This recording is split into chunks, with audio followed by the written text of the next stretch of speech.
Bismillahirrahmanirrahim. He was the only man in history who was supremely successful on both the religious and secular levels. آپ صلی اللہ علیہ وسلم تاریخ کے تنہا شخص ہیں جو انتہائی حد تک کامیاب رہے، مذہبی سطح پر بھی اور دنیاوی سطح پر بھی۔ ناظرین کرام، یہ الفاظ ہیں ڈاکٹر مائیکل ایچ ہارٹ کے، جو دا 100 نامی مشہور کتاب کے مصنف ہیں۔ امریکہ سے آپ نے یہ کتاب 1978 میں پبلش کروائی تھی۔ ناظرین کرام، ڈاکٹر مائیکل ایچ ہارٹ مذہبی طور پر اگر دیکھا جائے تو ایک عیسائی، اور تعلیمی طور پر آپ ایک سائنسداں تھے، لیکن اگر آپ ذرا سا بھی بائزڈ ہوتے، پارشل ہوتے، تو اگر آپ مذہب کے تئیں اگر آپ کی پارشلٹی جھلکتی تو حضرت عیسیٰ علیہ السلام کو آپ نے یہ رتبہ دیا ہوتا، اور اگر کہیں سائنس کی طرف آپ کا انکلینیشن ہوتا، سائنس کی طرف آپ پارشل ہوتے، تعصب رکھتے، تو آپ نے یہ درجہ آئنسٹائن کو یا پھر نیوٹن کو دینا تھا۔ لیکن پروفیسر اپنی اسٹڈی میں، اپنی تحقیق میں پوری طرح سے ان بائزڈ رہے، امپارشل رہے، اور آپ نے حضور پاک صلی اللہ علیہ وسلم کو تاریخ انسانی کا سب سے بڑا بشر، سب سے بڑا انسان قرار دیا۔ ناظرین کرام، اس طرح سے ماڈرن دنیا کا یہ اعتراف، یہ اکنالجمنٹ کہ آپ ہسٹری کے واحد شخص ہیں جن کا اثر، جن کا انفلوئنس دنیا پر سب سے زیادہ پڑا ہے، یہ اپنے آپ میں بہت زیادہ بڑی بات ہے۔ ناظرین کرام، حضور پاک صلی اللہ علیہ وسلم کے بارے میں یہ بات سب سے پہلے کلیئر ہونی چاہیے کہ آپ تاریخ کے شخص ہیں، یعنی آپ وہ نہیں ہیں جن کا ذکر میتھولوجی میں ہوا ہو۔ آپ ایک میتھولوجیکل بینگ نہیں ہیں، بلکہ آپ ایک ہسٹوریکل بینگ ہیں، آپ ایک تاریخی شخصیت ہیں۔ جبکہ آپ صلی اللہ علیہ وسلم سے پہلے جو انبیاء گزرے ہیں، یا جو پہلے بڑی مذہبی شخصیات گزری ہیں، وہ سب پری ہسٹورک ایرا کی ہیں، یعنی ان کے بارے میں جو تاریخی ریکارڈ ہے وہ موجود نہیں ہے۔ یہاں تک کہ سب قدیم پیغمبروں میں جو اینشینٹ پروفیٹس گزرے ہیں، حضرت عیسیٰ علیہ السلام ان میں سب سے آخری نبی ہیں، لیکن پچھلی صدی کا جو سب سے بڑا فلاسفر تھا برٹرینڈ رسل، اس کو یہ کہنے کا موقع ملا حضرت عیسیٰ علیہ السلام کے بارے میں کہ it is quite doubtful whether Christ ever existed at all, کہ یہ امر انتہائی سخت مشتبہ ہے کہ عیسیٰ علیہ السلام کا کبھی وجود تھا بھی یا نہیں۔ ناظرین کرام، لیکن جب مورخ، ہسٹورینز اپنا قلم حضور پاک صلی اللہ علیہ وسلم کے بارے میں لکھنے کے لیے اٹھاتے ہیں، تو professor flip Hatti the history of Arab میں یہ اکنالج کرتے ہیں، اعتراف کرتے ہیں کہ Muhammad was born within the full light of history, کہ آپ صلی اللہ علیہ وسلم کی پیدائش تاریخ کی روشنی میں ہوئی ہے۔ اس لیے دنیا کو سب سے پہلے آپ کے بارے میں اب یہ کانسیپشن کلیئر کر لینا چاہیے، یہ سمجھ کلیئر کر لینی چاہیے کہ آپ ایک تاریخی شخصیت ہیں، آپ ایسا نہیں ہے کہ آپ کا ذکر میتھولوجی میں ہوا ہو۔ دوسری بات جو اہم ہے آپ کے تعلق سے وہ یہ ہے کہ اس وقت آپ دنیا میں جہاں کہیں بھی ہیں، آپ اوپر دیکھیے تو آپ کو اپنے سر کے اوپر آسمان نظر آئے گا۔ بالکل یہی صورتحال تاریخ بشری میں آپ صلی اللہ علیہ وسلم کی ہے کہ اگر کوئی بھی شخص اگر نظر رکھنے والا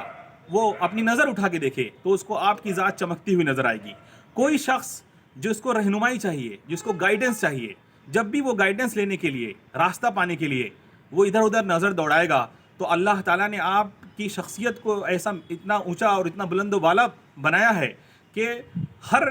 متلاشی حق کو، ہر سیکر آف دا ٹروتھ کو آپ کی شخصیت بلند و بالا مینار کی طرح، ایک ٹاور کی طرح جگمگاتی ہوئی نظر آئے گی۔ ناظرین کرام، اللہ تعالیٰ نے آپ صلی اللہ علیہ وسلم کو تاریخ کی روشنی میں پیدا کیا، دوسرے آپ کو اتنا بڑا مرتبہ عطا کیا گیا، تاریخ بشری میں آپ کو وہ سکسیس دی گئی، آپ کے اوپر وہ کرم کیا گیا کہ پوری تاریخ انسانی آپ سے واقف ہو گئی۔ اسی وجہ سے آپ ایک انٹرنیشنل لیول کے، بلکہ اس کائنات کے نبی ہیں، اس کائنات کے رسول ہیں۔ ناظرین کرام، اسی وجہ سے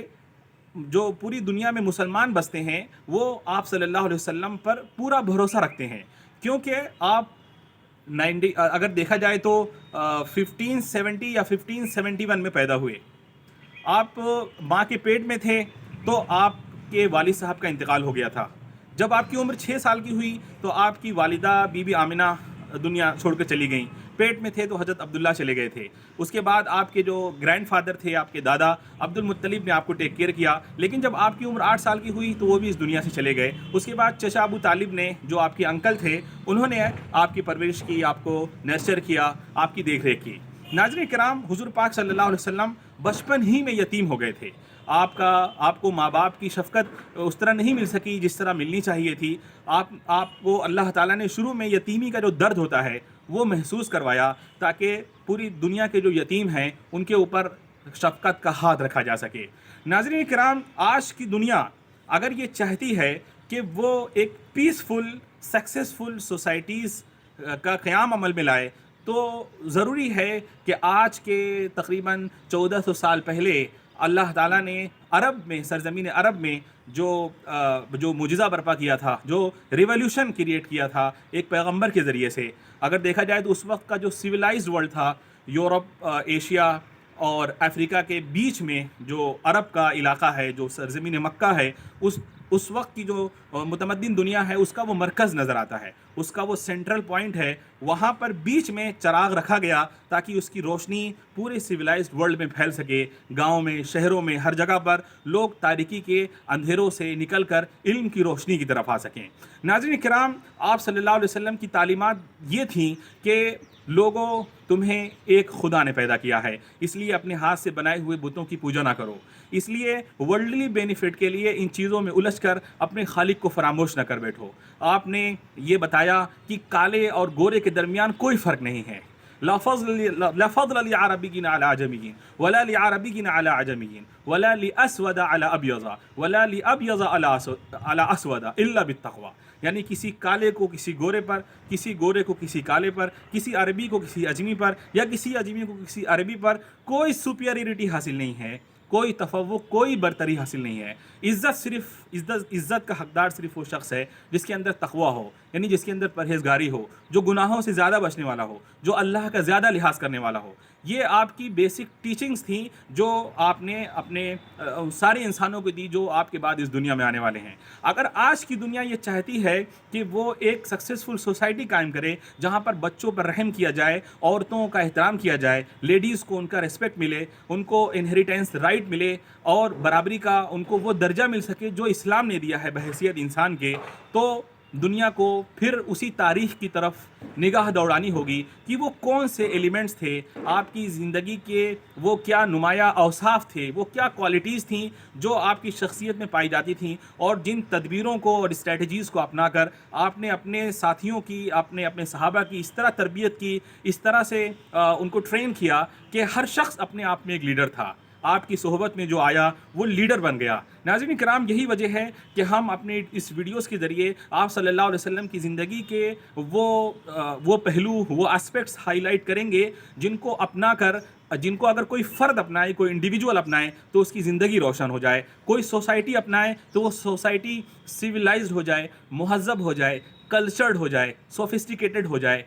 اور پاکیزہ ترین ہو جائے۔ اگر کوئی اس کو نیشن اپنا لے تو وہ نیشن ایمانداری اور سچائی پہ بیس کرے، اور اگر دنیا اس کو اپنا لے اور وائٹ ہاؤس کا جو نظام ہے، جو سسٹم ہے، اگر اس کو انہی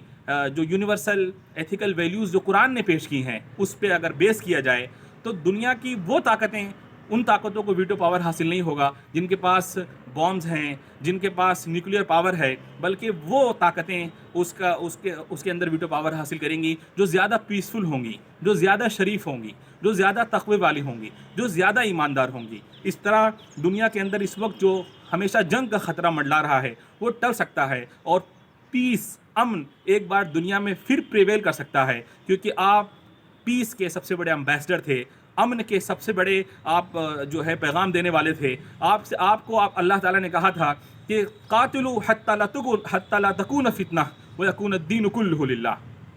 کہ اس وقت تک ان لوگوں سے فائٹ کرو جنہوں نے انسانوں کے اوپر پرسیکیوٹ کر رکھا ہے، جو غلاموں کو قتل کر دیتے ہیں، جو انسانوں میں جو ہے نابرابری اور ان ایکوالٹی کو پھیلائے ہوئے ہیں، بادشاہت کا نظام ہے، عدل جو ہے وہ معاشرے سے اٹھ چکا ہے۔ چنانچہ پرشین امپائر اور رومن امپائر، یہ جو دونوں سلطنتیں تھیں، جو کنگڈم تھیں، انہوں نے انسانوں پہ ظلم کی انتہا کر دی تھی۔ آپ نے اپنے صحابہ کو ٹرین کیا کہ آپ نے ان کے پرخچے اڑا کے رکھ دیے، اور پوری قوت کے ساتھ آپ صحابہ کرام وہاں پہ گئے، انہوں نے اپنا کردار، اپنا اخلاق اور اپنے ایتھکس سے یہ ثابت کیا کہ ہم جو نظام لے کر آئے ہیں، ہم جو سسٹم لے کر کے آئے ہیں، اگر اس کو اپنایا جائے گا تو کوئی دنیا میں مظلوم نہیں رہے گا، کوئی بھوکا نہیں رہے گا، کوئی ننگا نہیں رہے گا، کسی خاتون کی عزت کو پامال نہیں کیا جائے گا، ریپ کیسز کا جو ریٹ ہے وہ کم سے کم ہوتا چلا جائے گا، بلکہ ایک وقت آئے گا کہ بالکل ختم ہو جائے گا. یہاں تک کہ ایک عورت رات کے 12 بجے بھی اگر سفر کرے تو ایک شہر سے دوسرے شہر جاتے وقت اسے کوئی ہراسمنٹ فیس نہیں کرنی پڑے گی. یہ وہ مقاصد تھے، وہ ایمز تھے جس کو بنیاد بنا کر، جس کی وجہ سے اللہ تعالیٰ نے آپ صلی اللہ علیہ وسلم کو پوری دنیا کے لیے رحمت بنا کر بھیجا تھا. وقت آ گیا ہے کہ اب دنیا اس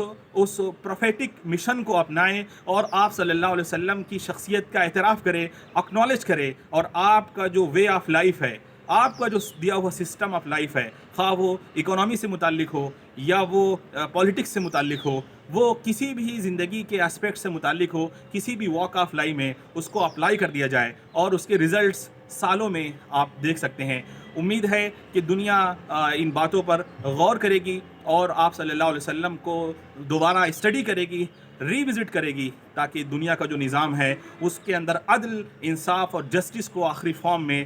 جو ہے وہ لایا جائے اور پیس پوری دنیا میں پھیل جائے، تاکہ جس کا جی چاہے وہ ایمان لائے. فمن شاء فلیؤمن ومن شاء فلیکفر، جو چاہے ایمان لائے اور جس کا دل چاہے وہ انکار کر دے. اسلام ایک یونیورسل ریلیجن ہے، یہ بات آپ یاد رکھیے گا کہ یہ کائناتی دین ہے. اس کے اندر کسی کے اوپر کوئی زور زبردستی نہیں ہے. لا اکراہ فی الدین، دین میں کوئی فورس نہیں، کوئی کمپلژن نہیں، کوئی زبردستی نہیں ہے. یہ اس وقت ورلڈ میڈیا نے جو یہ پروپیگنڈا کر رکھا ہے کہ اگر مسلمان دنیا میں ڈومینیٹ ہوتے ہیں، غالب ہوتے ہیں، تو لوگوں کی آزادی چھین جائے گی، مذہب پہ آزادی